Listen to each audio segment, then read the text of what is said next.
Hello বন্ধুরা, বুঝতেই পারছো চিকেন দেখে বুঝতে পারছো চিকেনের যে রেসিপি হতে চলেছে। চিকেনটা ভালো করে ধুয়ে নিয়েছি। ধুয়ে নেওয়ার পরে যেটা করেছি, ক্যাপসিকাম, পেঁয়াজ, কাঁচা লঙ্কা ভালো করে ধুয়ে কেটে কুটে নিয়েছি। নেওয়ার পরে এটা টোটালটাই ভাজা করব, একদম টোটাল লাল লাল করে ভাজা করব। তারপরে পেঁয়াজ, রসুন, আদা এগুলো সমস্ত কিছু পেস্ট করে নিয়েছি। পেস্ট করে নিলাম। পেস্ট করে নেওয়ার পরে আলুটা ভালো করে ভাজবো, একদম লাল লাল করে ভাজবো। বড় বড় করে পিস করেছি, এবার লাল লাল করে ভেজে নেবো। ভেজে নিয়ে তারপরে যেটা করব দেখে নেবো, একটু আরেকবার একটু নেড়ে নেবো, কেননা আলুটা ভালো ভাজা না হলে পরে ভালো লাগে না।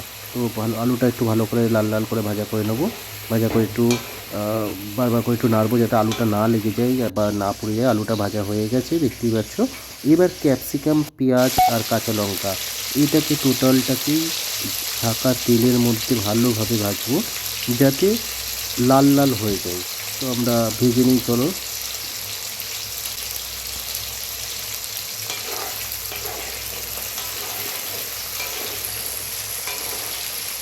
2-3 বার আমরা খুন্তি দিয়ে নাড়ানাড়ি করবো যাতে এটাও যাতে না লেগে যায়।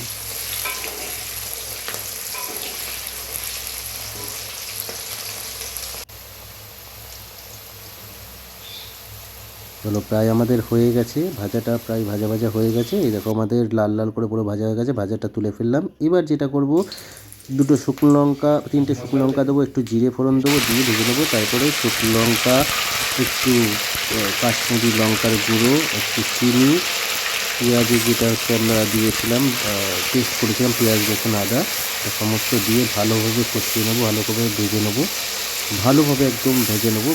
ভেজে নেবো একদম যাতে লাল লাল হয়ে যায় ভাজাটা।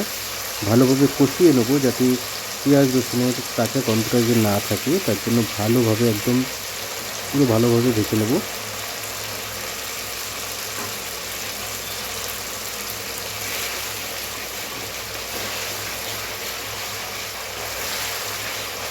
তো ভাজা পুরো কমপ্লিট, দেখতেই পাচ্ছ, কালার দেখতেই পাচ্ছ কত সুন্দর কালার চলে এসছে। দুটো কাঁচা লঙ্কা দিয়ে দিয়েছি আমি, আরও যাতে ঝালটা একটু ভালো হয় এই জন্য দুটো কাঁচা লঙ্কাও দিয়ে দিয়েছি। একটু ভালোভাবে কষিয়ে নিচ্ছি। কষিয়ে নেওয়ার পরে একটু শুকনো লঙ্কার গুঁড়ো দিয়ে দেবো যাতে ভালো লাল হয়। শুকনো লঙ্কার একটু গুঁড়ো দিয়ে দিলাম। দিয়ে ভালোভাবে এটা নাড়াচাড়া করবো, আরও ভালোভাবে কষাবো, পুরো কষিয়ে যাবে। কষে গেলে পরে খেতেও ভালো লাগবে, টেস্টও ভালো লাগবে, কালারটাও ভালো হবে। তো আমরা ভালোভাবে এটাকে ভেজে নেবো। ভেজে নেওয়ার পরে দেখো ভাজা হয়ে গেছে প্রায়। আরও একটু ভালো করে ঘুটবো, একটু জল দিয়ে দেবো, পরিমাণ মতো অল্প একটু জল দিয়ে দেবো। এটা কষা কষা করবো, তাই জন্য অল্প একটু জল দিয়ে দিলাম। জল দিয়ে ভালো করে একটু নাড়ানাড়ি করবো। নাড়ানাড়ি করার পরে দেখে নাও, একটু ভালোভাবে এটা ঘুটে নেবো যাতে তো অনেক সময় দলা বেঁধে যায়। তো যার জন্য কি আমরা একটু জল দিয়ে একটু ভালো করে নাড়ানাড়ি করে ভালো আগুনে এটা একদম ভাজা করবো, একটু ফুটে যাবে। ফুটে যাওয়ার পরে আমরা চিকেনটা এর মধ্যে ছেড়ে দেবো। চলো, চিকেনটা ছেড়ে দিয়েছি। চিকেনটা ছেড়ে দিয়ে এবার সমস্ত চিকেনটার মধ্যে ছেড়ে দেবো। ছেড়ে দিয়ে যেটা করবো, চিকেনটা এর মধ্যে কষাবো, একটুখানি একটু কষাবো, কষিয়ে নেবো চিকেনটা।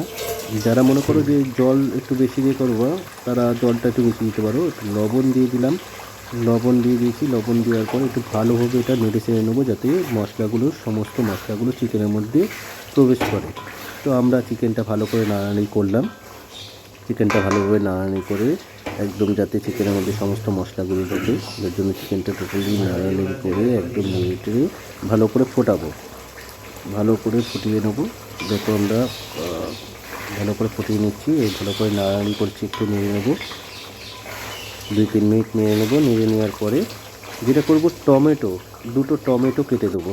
দুটো টমেটো কেটে দিয়ে দিয়েছি। দিয়ে এবার একটু নাড়ানি করছি যাতে কালারটা খুব ভালো আছে, যার জন্য দুটো টমেটো কেটে দিয়েছি।